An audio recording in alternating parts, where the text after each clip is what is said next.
Welcome back to It's Natural. It's Patty here. Welcome. I'm so glad that you're here with me today.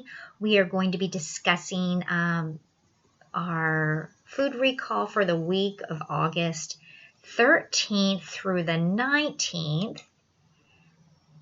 What is the health risks? We're having salmonella and foreign matter. And the potential health risk of botulism. Can you believe that? So let's go ahead and get started right into it. And we are with Tyson, a repeat offender, which, it is a big company, things happen, but I do not know what is going on with them. It is considered a class 1 recall, which is high. We'll get into what the high health risk is considered. Now, this was out on the 15th. Tyson's out of Arkansas is recalling approximately 39,000 pounds of Weaver brand frozen chicken patty product that may be contaminated with extraneous material. Now, it doesn't say what type of material. So basically, it's some type of material that was either, plastic or something that was made into when they were processing it, something, right? So it was fully cooked, processed, produced on January 31st. Let's look at the label and see what it is here. So right here we have the one of the labels. So it says fully cooked chicken breaded breast patties with rib meat, and here is the actual packaging. In Walmart, they normally have them next to the frozen, what do you call them? Frozen taquitos, frozen tacos, and frozen corn dogs, that area. So if this is the brand that you normally get, make sure you take it back, have a full refund, or you will be able to get a full refund, or just throw them away. And the Food Safety Inspection Services is concerned about this product being in consumers' freezers. And so make sure, if this is something that you do eat, to discard it, or again, go ahead and take it back so you get a full refund. Now, it is the 26-ounce resealable plastic bags. And it has the best use date by January 31st of 2020. There is a lot of lot codes in here, and I will put the link in the description below. And you can go ahead and search for yourself if your product is in one of the lot codes. Now, they said that it went to retail locations nationwide, so it doesn't give a specific what the material is that is in the product, or it doesn't tell you exactly where the product is. It just says nationwide. So be cautious about that. There has been no, it doesn't look like there has been any illnesses, but the problem was discovered after the recalling firm notified Food and Safety Inspections of consumer complaints. So there were consumer complaints in regards to this recall. All right, so if you have any questions, you can either go to their website called askkaren.gov, or the toll-free USDA meat and poultry hotline at 674-6854. Now, this is considered a class 1, which is the highest recall, this is a health hazard situation where there is a reasonable probability that the use of the product will cause serious adverse health consequences or death. Now, if it is some type of material like plastic that was actually produced within the product while it was being made, yeah, that could cause a choking hazard for an adult or a child. So make sure that if you do have these, to stop eating them.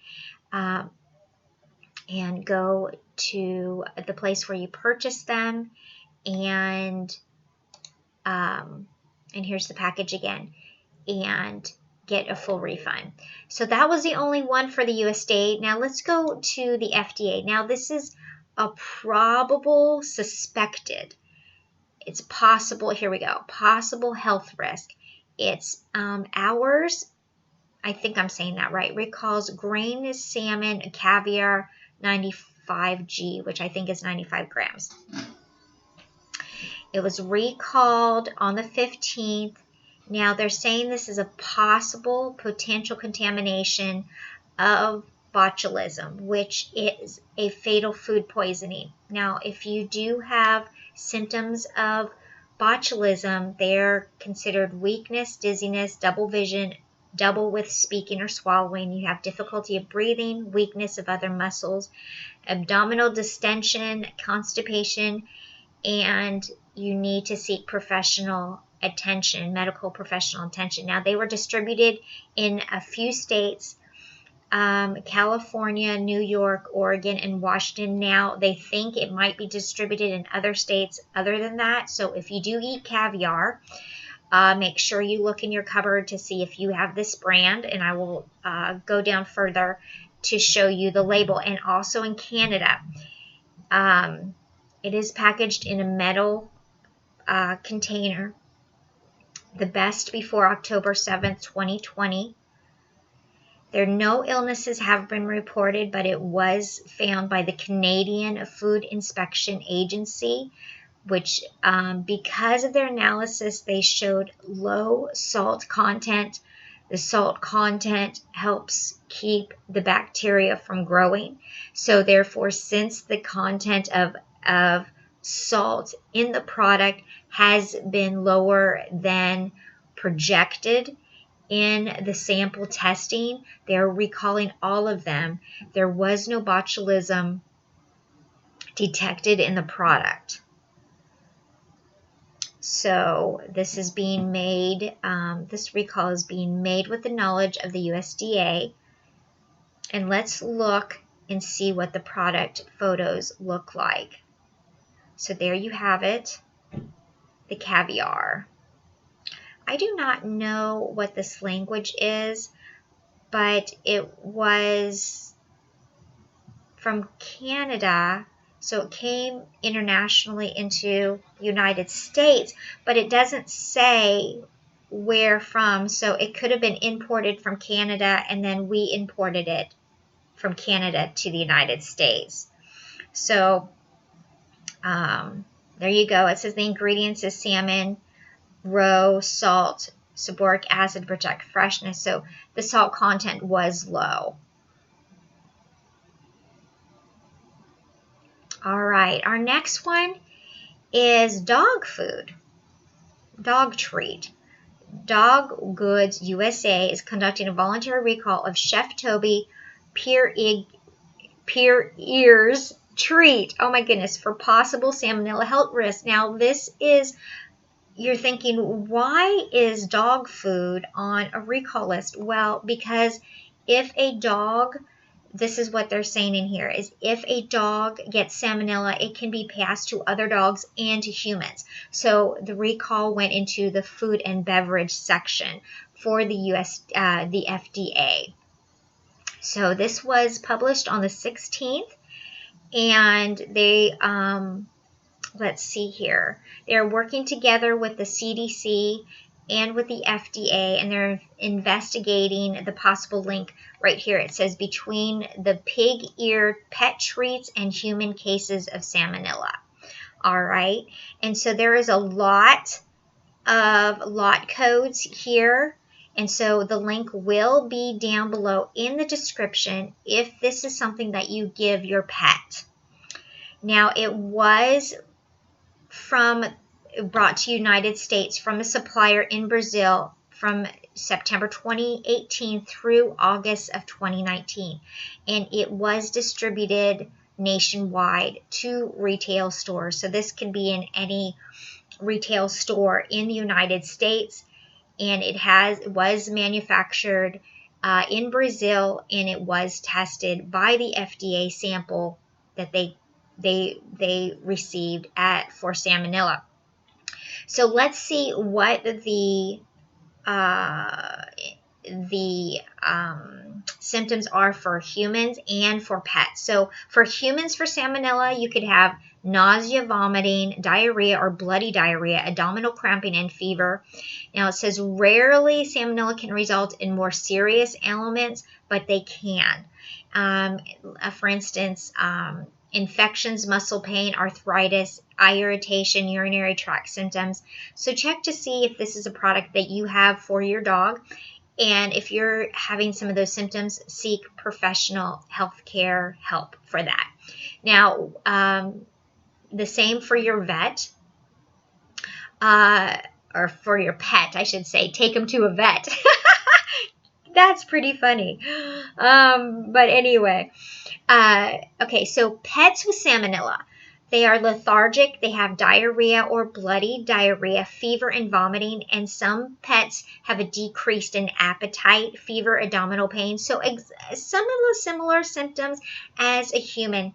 And so the reason, again, like I said, the infected pet can give it to other animals and it can give it to humans. So they're wanting to make sure. So if you do have this item that you give to your pets, let's see what it looks like here.